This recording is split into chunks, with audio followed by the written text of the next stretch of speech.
ఓం శ్రీ గురుభ్యో నమః. ఓం శ్రీ కాలభైరవాయ నమః. నా తల్లులకు, నా చెల్లెమ్మలకు, నా సోదరులకు కాళాష్టమి శుభాకాంక్షలు.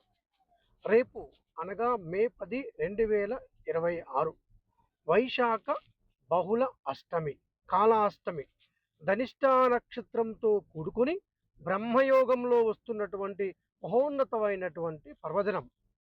ఈ యొక్క వైశాఖ కాళాష్టమి ముఖ్యంగా గొడవలు మన ఇంట్లో కానీ, ఇరుగు పొరుగు వారితో కానీ, అనవసరమైనటువంటి వాగ్వాదాలు ఏవైతే ఉన్నాయో, ఇంటిలో పోరు, ఇంటిలో మనస్పర్ధలు, గొడవల నుండి విముక్తి కలిగించడానికి మరియు నరదృష్టి, నరఘోష, శత్రుబాధల నుండి సమూలంగా మనల్ని రక్షించి మన యొక్క జీవితానికి ఆర్థిక సంబంధమైన వ్యవహారాల్లో అడ్డంకులను తొలగించి ధనవృద్ధిని కలిగించేటటువంటి మహాపర్వదినం.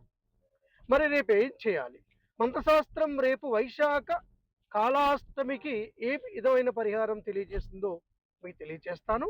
అలాగే రేపు రాజమహేంద్రవరంలో అఖండ గోదావరి నదీ తీరాన శ్రీ స్వర్ణాకర్షణ కాలభైరవ స్వామి వారి యొక్క మహర్దర్శనం ఉదయం 6 గంటల నుండి ప్రారంభమవుతుంది.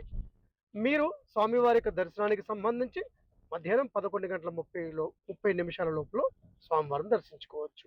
ఈ యొక్క పరిహారానికి సంబంధించి మీ గృహంలో ఒక ఇత్తడి పళ్ళెంలో కానీ, రాగి పళ్ళెంలో కానీ కొద్దిగా కుంకుమ తీసుకొని ఆ కుంకుమను మీరు త్రికోణాకారంగా అంటే ఆ కోణం మీ వైపు ఉండాలి. త్రికోణాకారంగా వేసి, అంటే వి అనేటటువంటి లెటర్ ఈ విధంగా రాసి దానిపైన మరొక గీత గీసి లోపలంతా కూడా కుంకుమ నింపండి. అంటే త్రికోణాకారంలో ఉండేటటువంటి ఆ యొక్క ఆకారాన్ని మీరు కుంకుమతో వేసి 3 కోణాలలో, అంటే ఈ చివర 3 చోట్ల కూడా 3 మట్టి ప్రమిదలు పెట్టండి. ముందుగా ఒక్కొక్క మట్టి ప్రమిద లోపల మీరు ముందుగా కాస్త గంధం కానీ, పసుపు కానీ అలా బొట్టు పెట్టండి. ఆ పైన మరొక 3 ప్రమిదలు పెట్టి ఆ 3 ప్రమిదల పైన 2 వత్తులు ఒకవైపుకు, 2 వత్తులు ఒకవైపుకు, ఇలా ఒక్కొక్క ప్రమిదలో 4 వత్తులు వేయాలి. 2 దీపాలు వెలిగించాలి. అంటే ఒక్కొక్క ప్రమిదలో 4 వత్తులు, 2 జ్యోతులు, అంటే మొత్తం ఈ యొక్క 3 కోణాలలో 3 ప్రమిదలు పెడతారు, 6 జ్యోతులు వెలిగిస్తారు. ఈ దీపాలు వెలిగించేటప్పుడు మీరు ఈ యొక్క స్వామివారి యొక్క మహామంత్రం జపం చేస్తూ ఈ దీపాలు వెలిగించండి. ఓం అసితంగ భైరవాయ, రురు భైరవాయ, చండ భైరవాయ, క్రోధ భైరవాయ, ఉన్మత్త భైరవాయ, కపాల భైరవాయ, భీషణ భైరవాయ, సంహార భైరవాయ, సర్వతో మాం రక్ష రక్ష అనేటటువంటి అష్టభైరవ నామాలను మీ మనసు లోపల జపిస్తూ ఈ దీపాలను వెలిగించండి.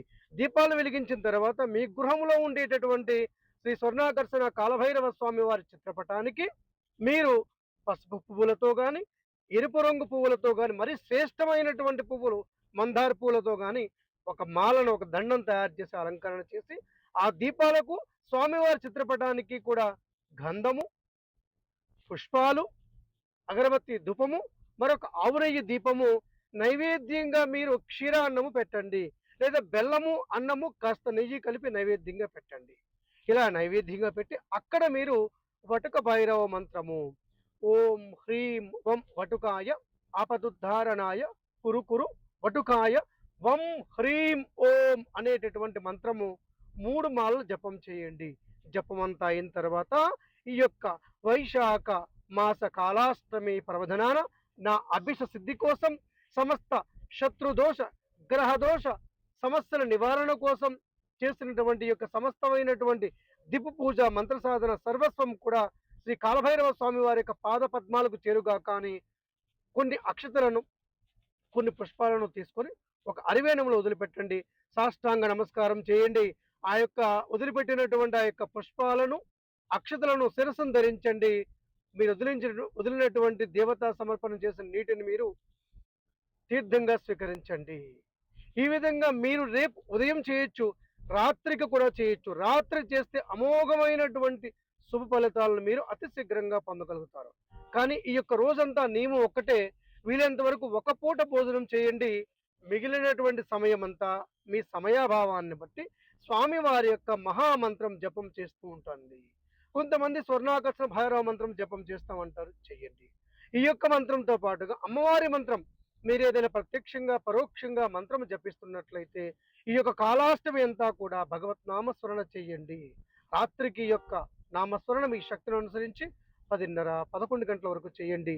శ్రీ కాలభైరవ స్వామి వారి యొక్క సంపూర్ణ అనుగ్రహం చేత సర్వాభీష్టాలను సిద్ధింప చేసుకోండి. మీ అందరికీ మరొకసారి శ్రీ స్వర్ణాకర్షణ కాలభైరవ స్వామి వారి యొక్క సంపూర్ణ ఆశీస్సులు, అలాగే మీరు దీపాలు వెలిగించినటువంటి ఆ యొక్క ప్రమిదలను తర్వాత వచ్చేటటువంటి పూజకు ఉపయోగించుకోవచ్చు. దీపాలు కొండెక్కిన తర్వాత శుభ్రం చేసుకొని భద్రపరచుకోండి.